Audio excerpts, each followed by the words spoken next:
മഹാരാഷ്ട്രയിലെ ഉദ്ഗീർ ഫോർട്ട് നവീകരണം കഴിഞ്ഞ് സന്ദർശകർക്ക് വേണ്ടി തുറന്നുകൊടുത്ത വാർത്ത കണ്ടപ്പോഴാണ് ഈയുള്ളവൻ അവിടേക്ക് പോയിട്ടുള്ള കാര്യം ഓർമ്മ വന്നത്. അന്ന് ഞാൻ താമസിച്ചിരുന്ന ഹൈദരാബാദിൽ നിന്ന് 200 കിലോമീറ്റർ ഉള്ളതുകൊണ്ടും 3 സംസ്ഥാനങ്ങളിലൂടെ ഉള്ള യാത്ര, അതായത് തെലങ്കാന, കർണാടക, പിന്നെ മഹാരാഷ്ട്ര എന്നീ സംസ്ഥാനങ്ങൾ, അതുപോലെ ഒരു ദിവസം കൊണ്ട് സൈക്കിളിൽ ആദ്യ 200 കിലോമീറ്റർ, ഇവയൊക്കെയാണ് എന്നെ അവിടേക്ക് പോകാൻ പ്രേരിപ്പിച്ച ഘടകങ്ങൾ. അങ്ങനെ ആരംഭശൂരത്വത്തിന്റെ ഉച്ചസ്ഥായിലുണ്ടായിരുന്ന ഞാൻ ഒരു വെളുപ്പാങ്കാലം യാത്ര പുറപ്പെട്ടു. ആദ്യത്തെ 40 കിലോമീറ്റർ ഷടയെന്ന് പറയുന്നത് പോലെ പോയി. ബ്രേക്ക്ഫാസ്റ്റ് കഴിഞ്ഞ് യാത്ര തുടർന്ന എനിക്ക് അതാ വരുന്നു ഒരു പങ്ക്ചർ, 2 പങ്ക്ചർ, പിന്നെ ആട്ടാപ്പാടലം പങ്ക്ചർ. കൂടെ സൂര്യഭഗവാൻ വിശ്വരൂപം കൊണ്ട് ഉച്ചസ്ഥായിലും നിൽക്കുന്നു. ഒരു വിധത്തിൽ തട്ടിമുട്ടി കർണാടക അതിർത്തി കടർന്ന് ബീദറിൽ ചെന്നെത്തി. സൈക്കിൾ തൽക്കാലം അവിടെയുള്ള ദിലീപ് സൈക്കിൾസിൽ സർവീസിങ്ങിന് കൊടുത്തിട്ട് അന്നത്തെ യാത്ര അവസാനിപ്പിച്ചു. അല്ലെങ്കിലും എനിക്ക് കൗതുകം ലേശം കൂടുതലാണ്. അന്നേ ദിവസം നിരാശയോടെ ഹൈദരാബാദിലേക്ക് ട്രെയിനിൽ തിരിച്ചു. പിറ്റേ ദിവസം ലിംഗംപള്ളി റെയിൽവേ സ്റ്റേഷനിൽ നിന്ന് ബീദറിലേക്ക് വീണ്ടും വണ്ടി കയറുന്നു. സൈക്കിൾ എടുത്ത് രാത്രി യാത്ര ചെയ്യണം എന്നതായിരുന്നു ഉദ്ദേശം. പക്ഷെ പലരും രാത്രിയിലുള്ള യാത്ര ഒഴിവാക്കാൻ പറഞ്ഞു. പ്രായം കൂടി വരികയല്ലേ, മറ്റുള്ളവർ പറയുന്നത് കേൾക്കാമെന്ന് കരുതി. അങ്ങനെ അന്നേ ദിവസം രാത്രി ബീദറിലുള്ള ഗുരുദ്വാരയിൽ കഴിച്ചുകൂട്ടി. ഈ ഗുരുദ്വാരയെ പറ്റി വേറെയും വീഡിയോകൾ ഞാൻ ചെയ്തിട്ടുണ്ട്, അതെന്റെ പ്രൊഫൈലിൽ ലഭ്യമാണ്. അങ്ങനെ രാവിലെ എഴുന്നേറ്റ് ഉദ്ഗീർ ലക്ഷ്യമാക്കി യാത്ര തുടർന്നു. ഹുപ്ല എന്ന സ്ഥലത്ത് ഒരു വലിയ ശിവാജി പ്രതിമ കണ്ടു. പലപ്പോഴും ഞാൻ ശ്രദ്ധിച്ചിട്ടുള്ള ഒരു കാര്യമാണ് കർണാടക മഹാരാഷ്ട്ര അതിർത്തികളിലെ മറാത്തി സംസാരിക്കുന്നവരുടെ ഗ്രാമങ്ങൾ. അന്വേഷിച്ചപ്പോൾ സ്കൂളുകളിൽ കന്നഡയും മറാത്തി മീഡിയവും ഉണ്ടെന്നാണ് അറിയാൻ കഴിഞ്ഞത്. വൈകുന്നേരത്തിനടുപ്പിച്ച് ഉദ്ഗീർ പട്ടണത്തിലെത്തി. നേരെ വിട്ടു അവിടെയുള്ള കോട്ടയിലേക്ക്. അടയ്ക്കുന്നതിന് മുമ്പ് തന്നെ എത്തണമല്ലോ. അവിടെ എത്തിയപ്പോഴാണ് കോട്ടയിലെ നവീകരണ പ്രവർത്തനങ്ങൾ നടക്കുന്ന കാഴ്ച കണ്ടത്. ആദ്യം സ്വല്പം നിരാശ തോന്നിയെങ്കിലും അകത്ത് കയറാമെന്ന് പറഞ്ഞപ്പോൾ വേറൊന്നും ആലോചിച്ചില്ല. സഹചാരിയായ സൈക്കിളും കൊണ്ട് കുറെ ഫോട്ടോഷൂട്ട് നടത്തി.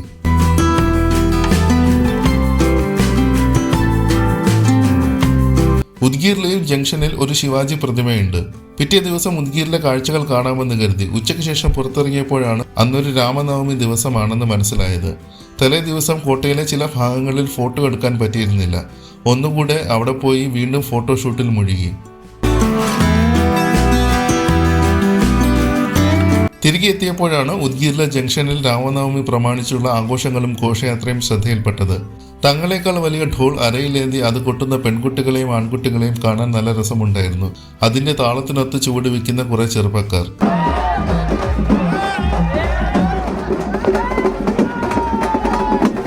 വിശന്നാൽ ഞാനല്ലാതാവുമെന്ന് ഹനുമാൻ. വിളക്ക് പോലെ എന്തോ ഒന്ന് കയ്യിലേന്തി നൃത്തം ചെയ്യുന്ന വേറെ കുറെ പേര്. പിന്നീട് ആഘോഷങ്ങൾ അവയുടെ കൊടുമുടിയിലെത്തുന്ന കാഴ്ചയാണ് കണ്ടത്. കൂടുതൽ ഊർജ്ജം പകരാൻ ഡിജെയും സന്നിഹിതൻ. പല സൈസിലുള്ള കൊടികൾ വീശുന്ന കാഴ്ച എന്നെ സംബന്ധിച്ച് ആദ്യ കാഴ്ചയായിരുന്നു. എന്തായാലും മികച്ച ഒരു അനുഭവമായിരുന്നു എനിക്ക് അന്നേ ദിവസം സമ്മാനിച്ചത്. പിറ്റേ ദിവസം അതിരാവിലെ തന്നെ എഴുന്നേറ്റു. ഹൈദരാബാദിലേക്ക് തിരിച്ചു പോകണം. അതെ, 200 കിലോമീറ്റർ ഉണ്ട്. ഇങ്ങോട്ട് വന്നപ്പോൾ ഒറ്റ ദിവസം കൊണ്ട് വരാൻ പറ്റിയില്ല. ഇത്തവണ അങ്ങനെ സംഭവിക്കില്ലെന്ന് മനസ്സ് പറഞ്ഞു. 5:30 യാത്ര തുടങ്ങിയ ഞാൻ ആദ്യം 1 മണിക്കൂർ കഴിഞ്ഞപ്പോൾ തന്നെ മഹാരാഷ്ട്ര ബോർഡർ കടന്ന് കർണാടകയിലെത്തി. അടുത്ത പ്രധാന ലൊക്കേഷൻ കർണാടകയിലെ ബീദറാണ്. ബ്രേക്ക്ഫാസ്റ്റ് കഴിക്കാൻ വേണ്ടി നിർത്തിയതല്ലാതെ നിർത്താതെ ചവിട്ടലായിരുന്നു. ഇത് തള്ളല്ല കേട്ടോ. 10 മണി ആവാറായപ്പോൾ ബീദറിന്റെ പ്രാന്തപ്രദേശത്തെത്തി. രാവിലെ കഴിച്ചതാണെങ്കിലും എനർജി ബൂസ്റ്റ് ചെയ്യാൻ ഒന്നുകൂടെ കഴിച്ചു. ഇതാണ് ബീദറിലെ ബസവേശ്വര പ്രതിമ.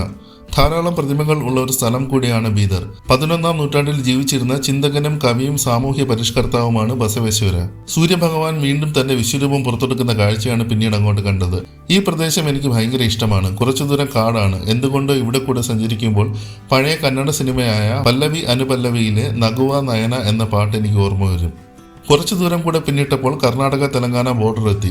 ഇവിടെയുള്ള കർണാടക പോലീസ് ഓഫീസർക്ക് എന്റെ സൈക്കിൾ കണ്ടപ്പോൾ ചവിട്ടണമെന്നൊരാഗ്രഹം. അങ്ങനെ അതാ മാടി വിളിക്കുന്നു നമ്മുടെ സ്വന്തം സ്ഥലമായ തെലങ്കാന.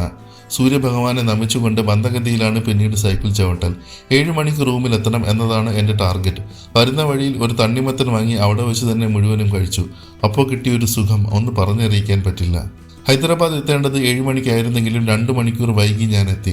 200 കിലോമീറ്റർ എന്ന കടമ്പയ്ക്ക് ഇനിയും 5 കിലോമീറ്റർ എന്ന സത്യം മനസ്സിലാക്കി ഗച്ചിബോളിയിൽ കൂടെ 2 റൗണ്ട് കറങ്ങി.